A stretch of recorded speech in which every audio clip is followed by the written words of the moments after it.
Vamos dar início à nossa escola dominical. Hoje, o dia do Senhor, um dia especial.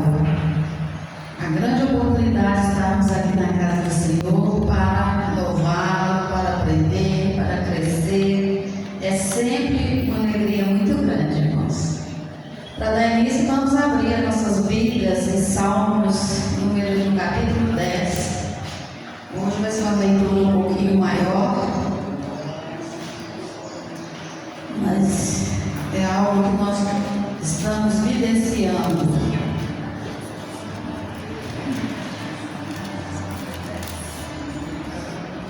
Salmo, capítulo 10, do versículo 1 ao versículo 18.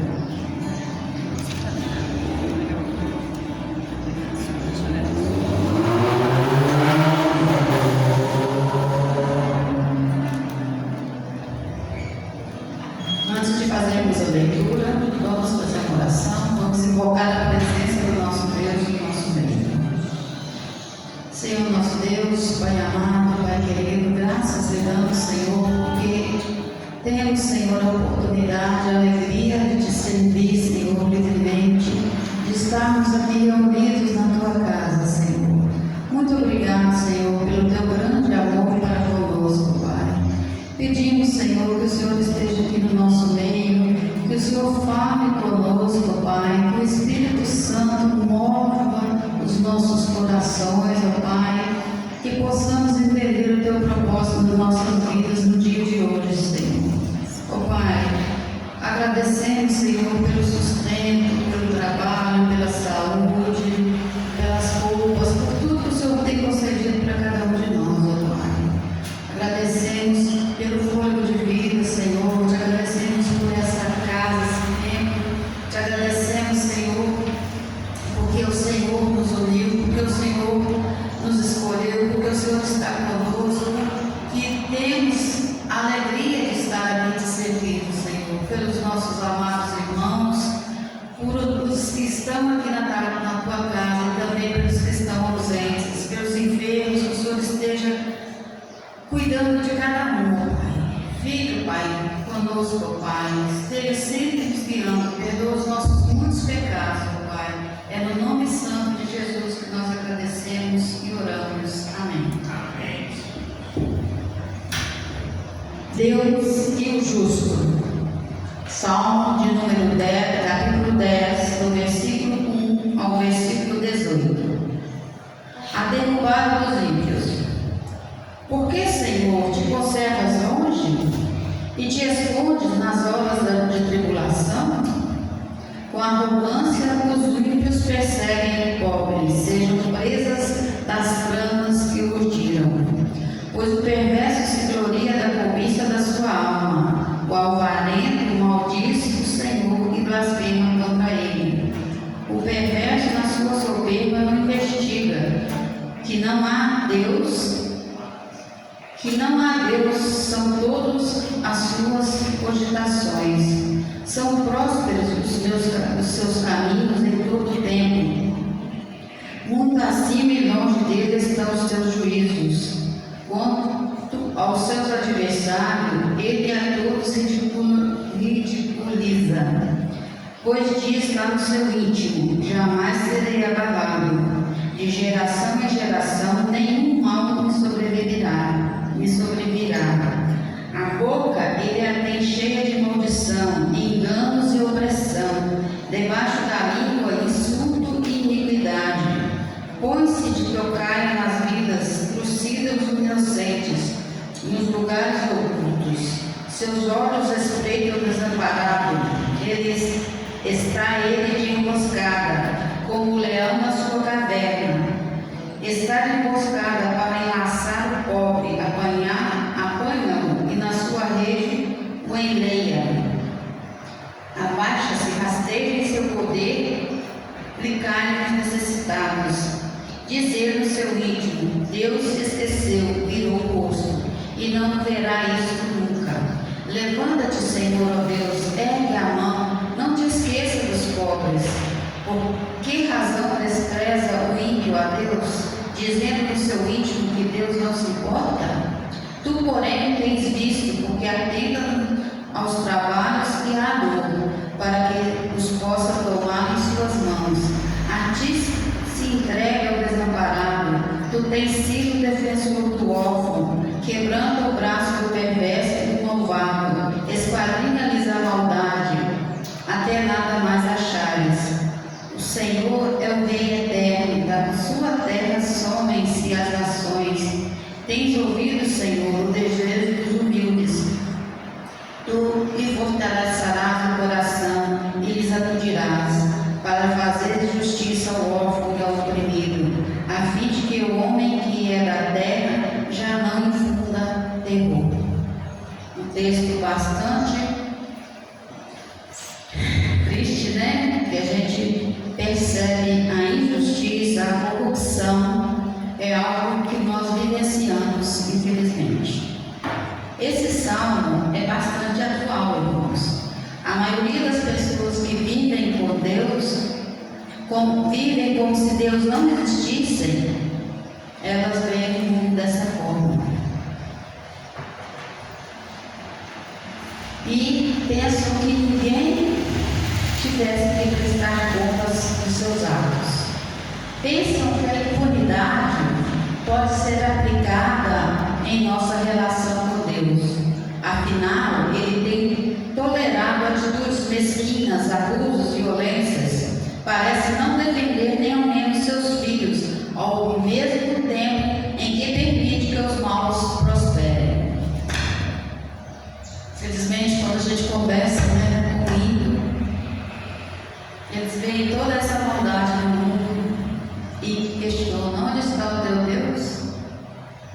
Que Deus é esse que permite tanta coisa ruim acontecer com crianças, com órfãos, com viúvas, com doentes, deficientes? Realmente, irmãos, é muito triste a gente ver tudo isso. Porém, nós que confiamos em Deus, nós sabemos que Deus não está distante dos que sofrem. Ele conhece todas as situações, os sentimentos mais íntimos das pessoas e suas motivações.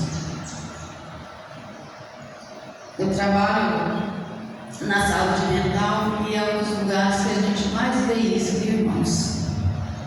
Sexta-feira mesmo, eu e uma psicóloga tivemos que sair correndo por uma pessoa que estava tentante.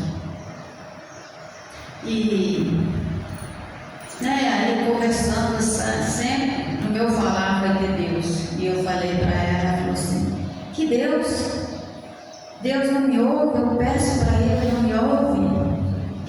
Eu falei assim: Deus não vai fazer o que você quer, Ele vai fazer o que você precisa. O ser humano, ele quer ditar ordens para Deus. Deus me dá isso, Deus faz isso, Deus faz aquilo outro. Mas Deus não vai fazer nem para nós o que nós queremos, Ele vai fazer o que nós precisamos. Então, irmãos, ter essa dignidade de reconhecer a soberania de Deus nas nossas vidas é um ato muito maravilhoso e é o que Deus espera de nós. Mas o mundo não. Ele quer argumentar a Deus, ele quer desafiar a Deus. E isso nos assusta, irmãos. Porque para nós Deus é justo, é a única esperança que temos. E nós sabemos que, infelizmente, muitas pessoas sofrem, por causa do pecado, por causa da maldade. Jesus disse: os que têm fome e sede de justiça serão satisfeitos, em Mateus 5:6. Deus vai agir, mas para quem ama a justiça, é difícil não ver aqui a punição de quem humilha, maltrata e faz outra pessoa cair em armadilhas. Quando nós esperamos justiça dos políticos, dos homens, das autoridades, nós vamos frustrar muito, gente, porque infelizmente Deus permite que essas coisas aconteçam, porque Ele tem um propósito em tudo isso. possamos ter um coração sábio de respeitar a permissão de Deus. Eu creio que muita coisa acontece pela sua permissão, mas não pela sua vontade. Mas Ele sempre vai agir. É difícil não ver aqui a punição de quem humilha, maltrata e faz outra pessoa cair. É preciso confiar na justiça divina, mesmo que essa esteja sendo aplicada apenas quando os nossos inimigos estiverem diante de Deus, no juízo final. Às vezes a gente espera a vida inteira alguém sofrer justiça aqui na terra, e ele não vai sofrer, porque não é a vontade de Deus. Mas a gente sabe que quando ele tiver um encontro com Deus, não vai ter fuga para ele. E o Senhor punirá os maus e honrará quem tiver sido fiel a Ele. E isso nos consola. Não nos cabe questionar porque Deus não pune agora quem o afronta. Nem é nossa tarefa pressioná-lo ou agir como se pudéssemos dar ordem a Deus. Não importa quão pesado seja o nosso sofrimento, a fé em Deus implica em confiar em seu controle sobre todas as situações e esperar pelo seu agir. Tantas doenças terríveis, no nosso meio que mesmo a gente tem visto. E a gente tem pedido a Deus: Senhor, cura fulano, Senhor, cura ciclano. Mas, infelizmente, não é a vontade de Deus, porque Deus está trabalhando com todos nós, com outras pessoas, até com aqueles enfermos, e nós não sabemos. Dói, irmãos, eu sei que todos nós sofremos com isso, mas nós precisamos ter esse respeito pelo nosso Deus. A fé em Deus implica em confiar em seu controle sobre todas as situações e esperar pelo seu agir. Podemos sim dar graças a Deus porque Ele conhece tudo o que acontece conosco e que está sendo arquitetado contra nós e também nas nossas reais intenções.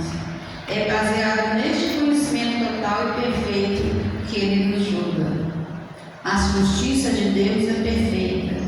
Vale a pena esperar por ela. Realmente, irmãos, é preciso ter muita fé.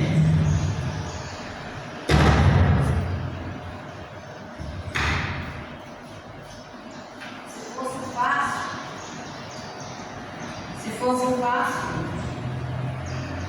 estaria a igreja repleta, Se tudo que a gente quisesse, a gente pedisse, que Deus nos respondesse, a igreja não caberia tanta gente. Mas é algo muito mais além do nosso entendimento. Obedecer. Sim. É a vontade de Deus na nossa vida. Então, Ele quer de nós confiar